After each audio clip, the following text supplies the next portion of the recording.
A graça e a paz, meus queridos, palavra de vida chegando aí para você. Vamos lá? Você compartilha, seja um missionário, amém? A palavra de vida de hoje está em Marcos 8, 22.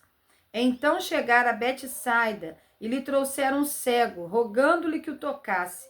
Jesus, tomando o cego pela mão, levou-o para fora da aldeia e, aplicando-lhe saliva aos olhos e impondo-lhe as mãos, perguntou-lhe: Vês alguma coisa? Este, recobrando a vista, respondeu: Vejo os homens, porque como árvores os vejo andando. Então novamente lhe pôs as mãos nos olhos, e ele, passando a ver claramente, ficou restabelecido, e tudo distinguia de modo perfeito. E mandou Jesus embora para casa, recomendando-lhe: Não entres na aldeia. Queridos, eles então, essas pessoas, né? Esse cego, ele tinha ali amigos que trouxeram até Jesus. Chegaram a Betsaida e lhe trouxeram um cego, rogando-lhe que o tocasse. Então essas pessoas vieram trazendo o cego até Jesus. A palavra Betsaida significa casa de pesca.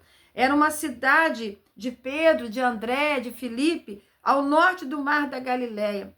Porém, Mateus 11, 21 nos relata que essa cidade, ela tinha havido uma palavra ali, o Senhor deu uma palavra contra aquela cidade, dizendo: ai de ti, Corazim, ai de ti, Betsaida, se em ti se em Tiro e Sidom tivesse sido feito os sinais que eu fiz em ti, eles tinham crido, eles tinham se arrependido. Então era uma cidade que Jesus pregava, Jesus falava, fazia sinais ali, mas eles não criam, eles não creram em Jesus como Filho de Deus.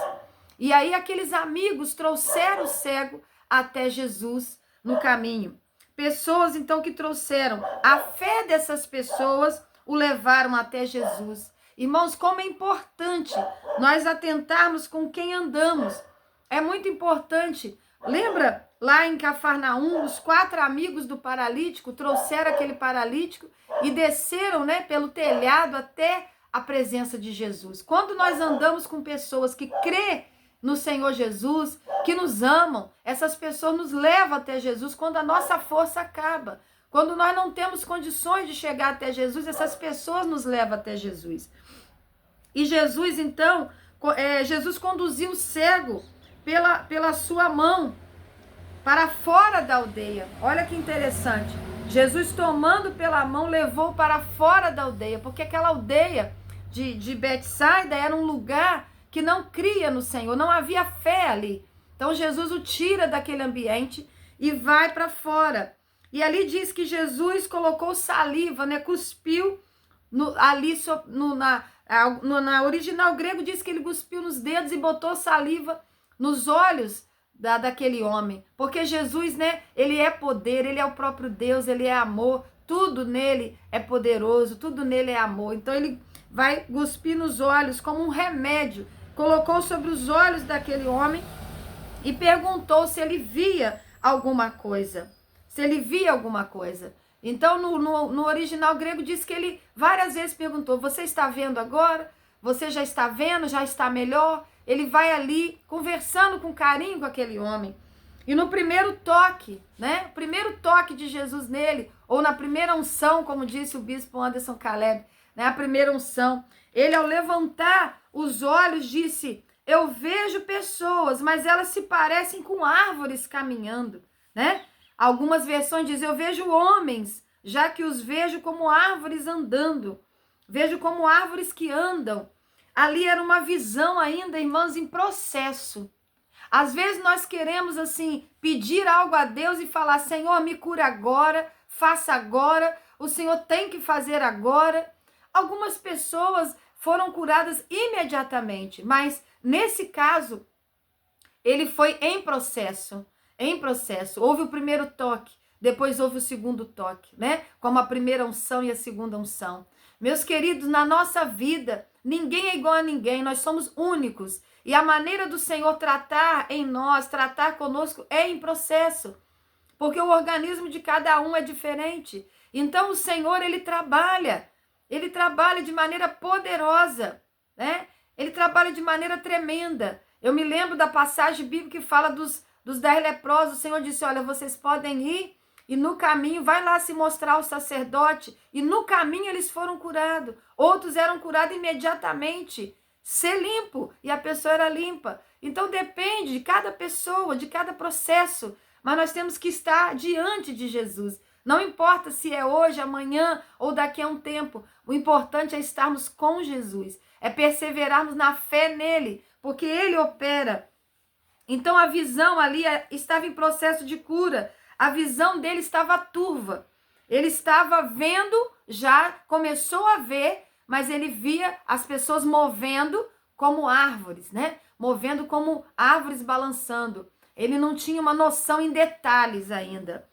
A visão dele estava turva, estava voltando aos poucos. Era preciso continuar na presença de Jesus. Muitas pessoas oram pedindo milagre, e aquele milagre não chega na hora que ela ora, não chega na hora que ela está fazendo ali um propósito, e ela fala, quer saber? Eu não vou mais na igreja, eu não quero mais saber de Jesus, não adianta orar, nada está acontecendo. Não, persevere em oração, persevere em busca, porque Jesus vai te tocar, e ele vai te tocar quantas vezes for necessário para te curar, para te libertar e para te transformar. Louvado seja Deus. E Jesus, então, vai fazer o segundo toque nele, né? Então, novamente, versículo 25, Jesus lhe pôs as mãos nos olhos, e ali ele passa a ver claramente. Jesus torna a colocar as mãos em seus olhos, e o homem cego, agora olhando firmemente, ele ficou restabelecido, e já via ao longe e distintamente a todos. Queridos, que bênção! Mais uma vez, Jesus colocou as suas mãos sobre os olhos do homem e no mesmo instante, tendo sido completamente restabelecido, via com clareza, podia discernir todas as coisas. Se nós perseverarmos em oração e busca, né, vamos receber mais um toque de Jesus, como a segunda unção. E ali, aquela pessoa foi totalmente curada. Ele via de forma distinta, clara, ele via os detalhes nas pessoas que passavam ao redor. Ele passou a ver até o próprio Cristo. Ele teve o privilégio de ver até o próprio Cristo. Que coisa linda, irmãos. Jesus é maravilhoso. Nós não podemos desanimar ou desistir quando o milagre não acontece, quando queremos imediatamente, né, a nossa vontade, nem do jeito que queremos, pois há milagres que acontecem de repente e outros que virão através do processo do toque e da unção de Jesus. O que mais importa é que se a nossa fé está conectada a Jesus, o autor do milagre e da libertação. Amém? Louvado seja Deus. E ali no finalzinho, né? No finalzinho diz assim, versículo 26. E mandou Jesus embora para casa, recomendando-lhe, não entres na aldeia. Ou seja, não volte para a vida passada. Eu já te libertei, eu já te curei, eu já te toquei com a primeira unção, com a segunda unção, eu já fiz uma obra na sua vida, tirei a neblina dos seus olhos, tirei a cegueira, tirei a neblina, tirei a dificuldade de enxergar de forma clara. Agora não volte para aquela aldeia de Betsaida, né, que aonde ali havia incredulidade, havia dificuldade de receber Jesus. Não volte para lá, siga um novo caminho. Comece uma nova vida. A partir do momento em que Jesus te toca, a partir do momento que Jesus te cura, te salva, te liberta, você deve começar uma nova história, uma nova estrada, uma nova vida. Não volte para a incredulidade, não volte para o pecado, não volte para a convivência com pessoas que vão te afastar de Deus. Amém? Em nome de Jesus. Que o Senhor te abençoe e te guarde. Fica firme no processo da busca com o Senhor. Continua firme nesse processo de busca, porque o Senhor vai te libertar e vai te curar. Ele já está te tocando, em nome de Jesus. Ele já está te tocando. Aquela pessoa que você está orando e parece assim que nada está mudando, Deus já está tocando. É que é um processo de cura e libertação que está acontecendo com aquela pessoa. Então persevere em oração, porque o Senhor vai te dar vitória e vai dar resposta à tua oração. Amém? Que o Senhor venha operar na tua vida em nome de Jesus. Amém. Graça e paz.